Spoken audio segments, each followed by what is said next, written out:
Hey everybody, welcome back, Raccoon MMA. Hey, pay-per-view coming up. Time for your picks. You know how it is.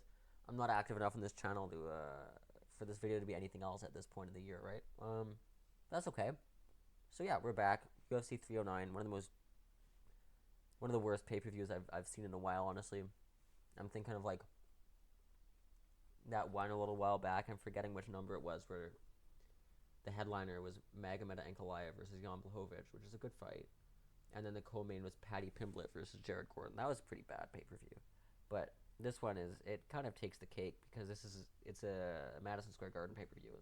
And, they always go all out for these ones. They started off with, 3 title fights per pay-per-view. I remember the first one, it was like George St. Pierre versus Michael Bisping. Had Rose Namajunas versus Joanna Jędrzejczyk. Or was it Joanna Jędrzejczyk versus Karolina Kowalkiewicz? I think it was that one. And it was... you get Connor on these. Yeah, I don't remember all these fights. You got Connor. You had Woodley Wonderboy. Like these early days, MSG cards were huge, right? Even last year, you have Alex Pereira, who's a huge star, and I mean you're supposed to have Jon Jones in that one as well, right? But Tom Aspinall, Sergey Pavlovich. That's a big fight. It's a title fight. The year before that, you have Alex Pereira, Israel Adesanya, right? You have Dustin Poirier, Michael Chandler. That's one of the best fights ever. And I think Zhang Weili, Carla Esparza, which is also a pretty big fight, right? And now we have Jon Jones versus the ghost of Stipe Miocic. We have a good co-main, and there are some decent card fights on the card. But is it really that good? No. Is it worth buying the pay-per-view? I'll leave that up to you. But it's pay-per-view. We're making picks. Let's get into it. So we'll start off, of course, with the MMA Culpa. So I picked 115 fights on this channel, starting off with the second Makhachev-Volkanovski fight. 70 of those picks have been correct. And by the way, I do pick a fair amount of underdogs. One of those has been a no contest, which gives me a 62% accuracy. 8 of those fights I do believe to be robberies, which gives me a 69% accuracy. But you could take that any way you want. Some of them you might think are, some of them you might think aren't. Certainly, there are fights that you might think are robberies that went in my direction, so that number is just there, right? Okay. What I also do is several fights I will pick like the method that I think that will be decided, like decision, TKO, submission, basically, right? And so 50 of my correct picks, I have picked the method. 36 times I have picked the method correctly. 14 times I have picked it incorrectly. So that gives me a 72% accuracy, which is pretty good. Not that I give gambling advice or anything. I definitely don't give gambling advice. So let's get into it. We're going to start with some quick picks. Jim Miller versus Damon Jackson. Damon Jackson coming up from featherweight to fight Jim Miller, who I think this is his 45th fight or something up there in the UFC, which is crazy. He's coming off of a fun fight, but a pretty clear loss to Bobby Green at UFC 300. And we have Chris Weidman, of course, the former champion, the guy who finally beat Anderson Silva, versus Eric Anders. And in these fights, I think that Jim Miller and Eric Anders will win. So these are just quick picks, throwing them up there. Also, underdog of the night. This is not somebody who I think will win. If I have to pick this fight, I'm picking Bo Nickel, but I don't like the Bo Nickel hype train, so I'm not talking about that fight on here. But I think that Paul Craig is a huge underdog on this fight, and I understand why, right? Like, his wrestling is not great. His stand-up, he has a decent kicking game, but his stand-up is very linear. Like, he backs up in straight lines. He kind of puts his hands down when you pressure him. He puts his chin in the air when you pressure him. Caio Borralho recently did kind of bad things to him in that sense. But with that said, I think that he is a very competent grappler. He's especially dangerous from his back, his guard, which of course you are pretty likely to end up there if you're facing a really good wrestler like Bo Nickel. And I think that Bo Nickel's striking is largely untested, right? Like we say, okay, he's got hands or whatever, right? Like, because he knocked out Val Woodburn on short notice. But Val Woodburn, first of all, is a welterweight. Second of all, I mean, we saw how Val Woodburn fought against Open Elliott. Like, he's not. I love that guy, but he's not a world class fighter. Certainly, someone to strike, test your striking against, especially on short notice, up a weight class. And then in the Cody Brundage fight, I was pretty unimpressed by Bo Nickel, right? Cody Brundage is kind of a guy who's there to be taken advantage of a little bit. Obviously, a decent wrestler. He was, and respect to Bo Nickel, he finished the fight in the second round, but Cody Brundage had a very easy time for some time, basically until he gassed out, defending takedowns, throwing Bo Nickel off of him, hitting Bo Nickel, and I think that Paul Craig is a much better fighter than Cody Brundage is. So I think that he's a very live underdog here. If you do want to pick a big underdog on this card, I would say Paul Craig is one of your guys, but I'll be picking underdogs later on as well. Okay, let's move on. I know, you're going to be like, what are you doing here? Like, this is the first fight of the night. It's not a big fight. Why are you getting a full breakdown?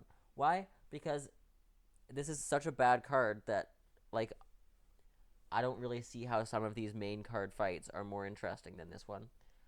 Because Veronica Hardy is a Hardy. Because she's having a really interesting career resurgence. She's 3-0 since coming out of retirement. She's still young. She's very dynamic.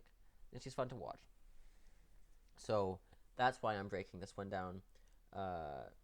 Yeah, so what do we have here? So we have Veronica Hardy, who, yeah, as I said, she was just okay. She wasn't actually, she was not great before, like, she retired. She's come back out of retirement now. By the way, she's, if you're wondering about the name, she's Dan Hardy's wife, and he trains her and stuff like that. Yeah, so, she's a kind of a fun striker. She hits pretty hard. She's very, like, strong in the clinch. She's got a kind of a smothering style. And she's 3-0 since coming back against some pretty solid opposition. Her fight against Jamie Lynn Horth was really fun. Horth, of course, recently had a pretty good performance in Canada. And she's fighting Eduarda Moura. So Eduarda Moura was a strawweight until basically this fight. She was unable to make weight at strawweight, and recently just lost a split decision to Denise Gomez, but before that was undefeated, or she was 1-0 in the UFC. But she's looked good. She's looked very, very good.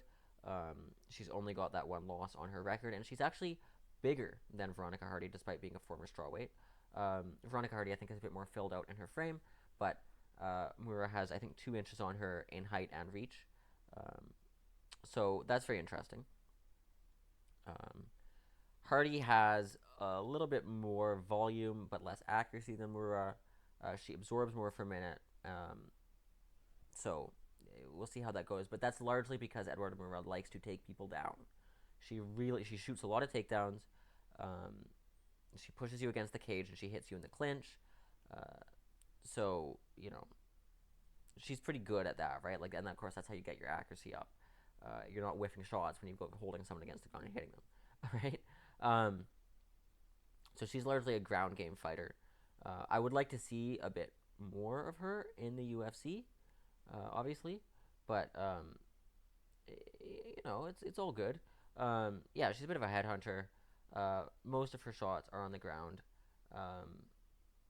and she does have a somewhat of a finishing record. Really solid fighter. Veronica Hardy, on the other hand, she does like to keep it standing, but again, she's very good in the clinch. She's very good at the cage wrestling.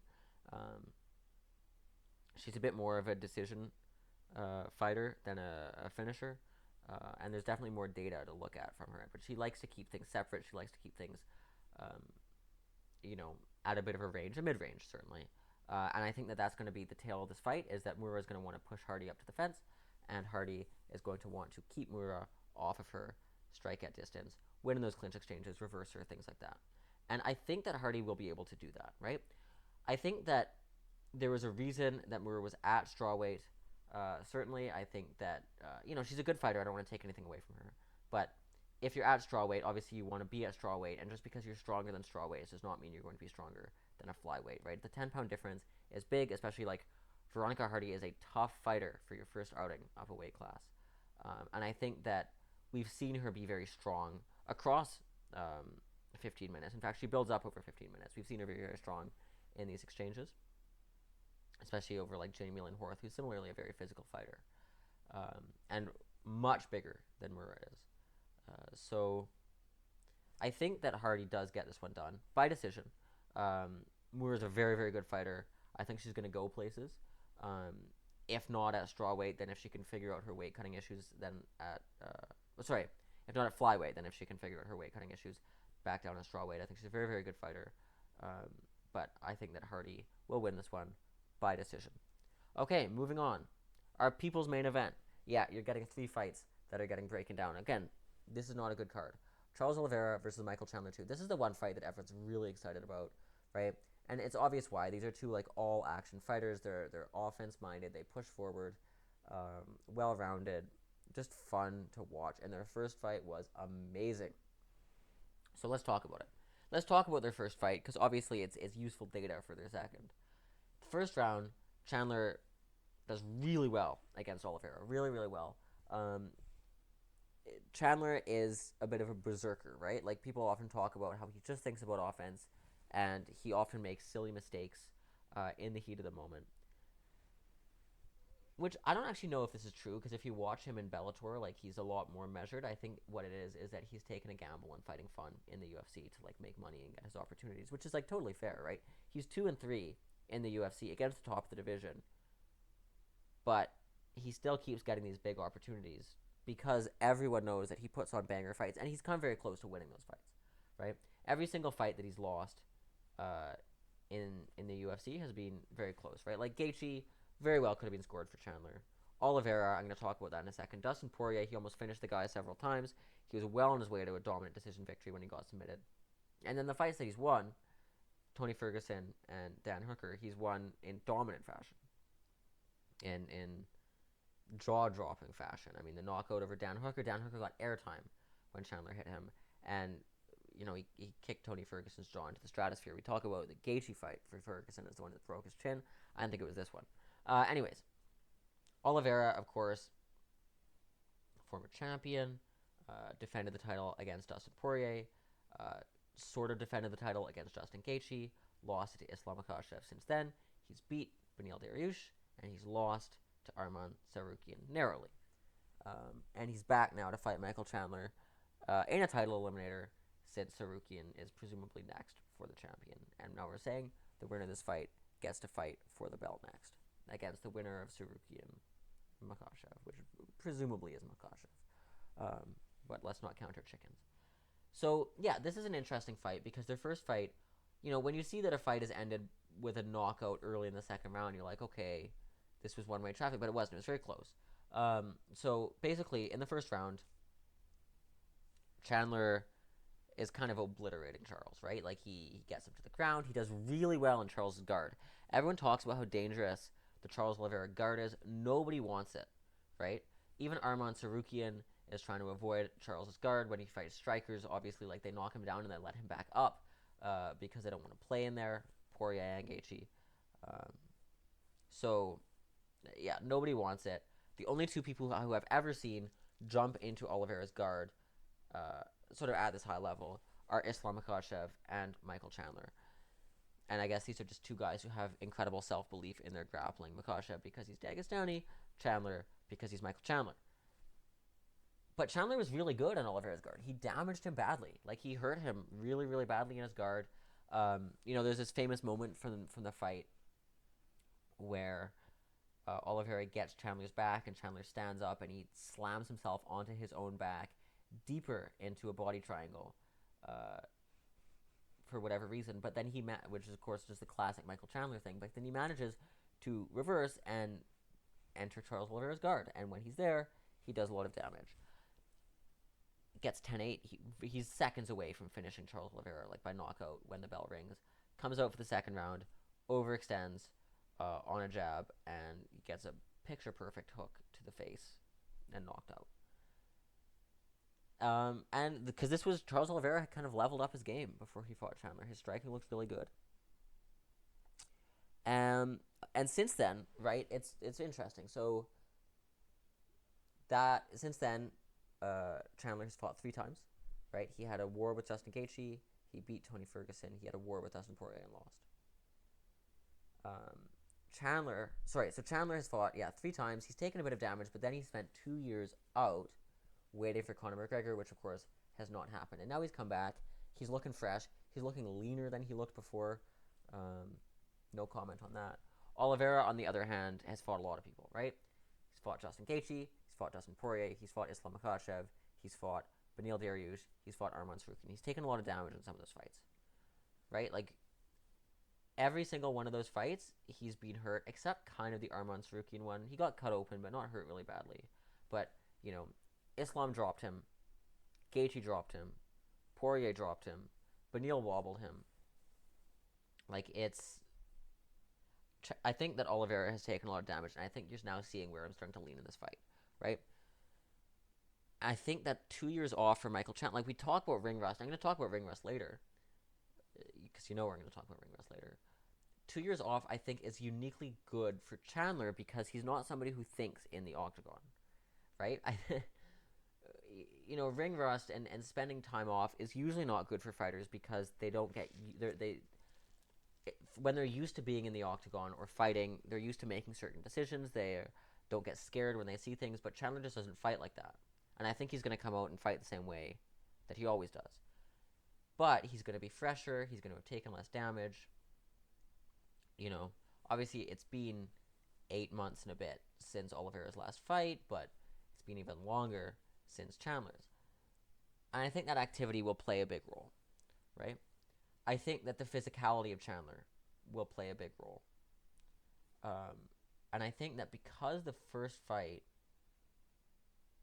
like the way that it went, I don't think that either fighter has really developed all that much. But like even Oliveira, he's not somebody who really makes a lot of adjustments. And I think he's going to come into this confidence saying, okay, I'm better than him everywhere. Like I can,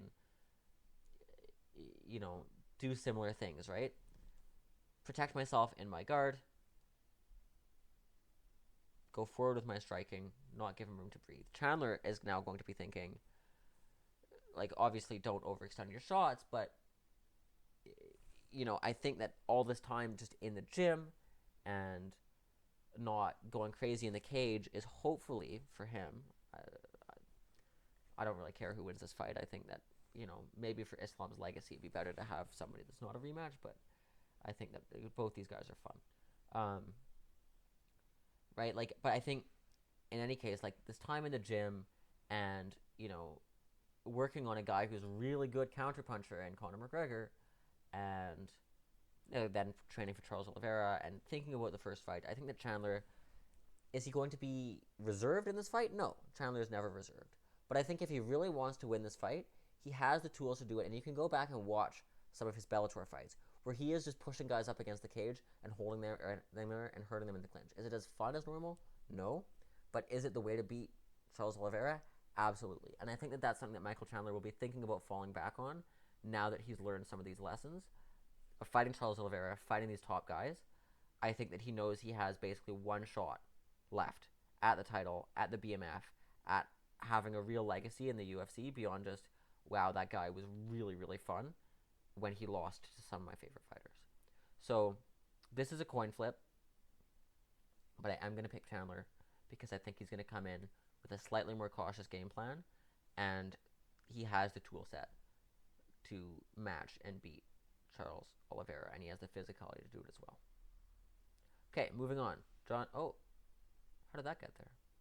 Anyways, Jon Jones versus Stipe Miocic. Right, rather than analyzing this fight, I'm going to analyze Jon Jones' record. So, he got a title shot off of Ryan Bader. That's crazy. That's embarrassing. He beat Shogun Rua. That's cool. Shogun Rua was like, what, 2-2 in his last 4? And also 185er, right? He beat Rampage Jackson. Kind of washed at that point, right? He was a Japan-era guy. He beat Lyoto Machida.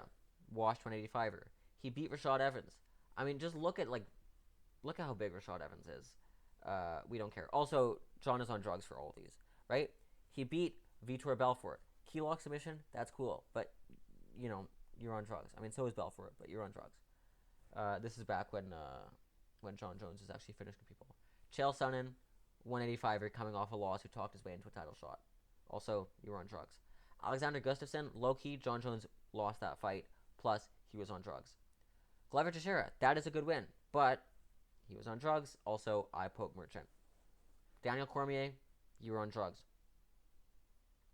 Ovin St. Preux, we're not taking Ovin St. Preux to a decision and saying that this is our legacy. Okay, Daniel Cormier was losing every round of that fight before the juiced up head kick. Plus, he was on drugs. It was overturned because of how many drugs he's on. Alexander Gustafsson, good win. He was on drugs. Anthony Lionheart Smith. That's crazy. You couldn't finish Anthony Lionheart Smith despite landing an illegal knee that took like 2 or 3 points away from you in a round. That's wild. Guys like Magomed Ankalaev and Khalil Roundtree make easy work of Anthony Lionheart Smith. That's really crazy that you couldn't finish him despite, doing illegal things to him. Thiago Santos, you took a welterweight to a split decision, and low-key he won. Dominic Reyes beat you. Cyril Gahn, you went up a weight class against a guy with 0 grappling, and you grappled him. You didn't fight any contenders to get there. Cherry picked. Also, Cyril Gahn, actually just gives up. It's not that Cyril Gahn has no grappling, it's that when you put him in a situation he doesn't want to be in, he gives up. And he hasn't fought since then. Now he's avoiding contenders and fighting Stipe Miocic. So, in short, Jon Jones is the most fraudulent champion in the history of the sport. He's not the GOAT. He's not even top 10. Argue with the wall. Obviously, he's going to win this fight. Stipe Miocic looked terrible 4 years ago when he lost by TKO to Francis Ngannou. To Francis Ngannou. He spent 4 years off. He's a full-time firefighter. He's getting back to work after this fight. Obviously, Jon Jones is going to win. Does he have what it takes to finish Stipe? Obviously not. We can go back through. This guy wins by decision, right? In fact, he starts winning by decision the second they bring USADA in, and he can't dope as much. That's very interesting. Yeah, obviously Jon Jones is going to win. But I think he's going to win by decision. So, there you go. I hope Jon Jones loses, but, we know what the UFC is doing here. But Stipe Miocic, I'm begging you to do something about it. But anyways, guys, thank you for watching. I hope you enjoyed, and I hope that the UFC starts putting on better cards than this in the future, because we pay them, and so we deserve a product that's actually entertaining. I'll see you in the next one.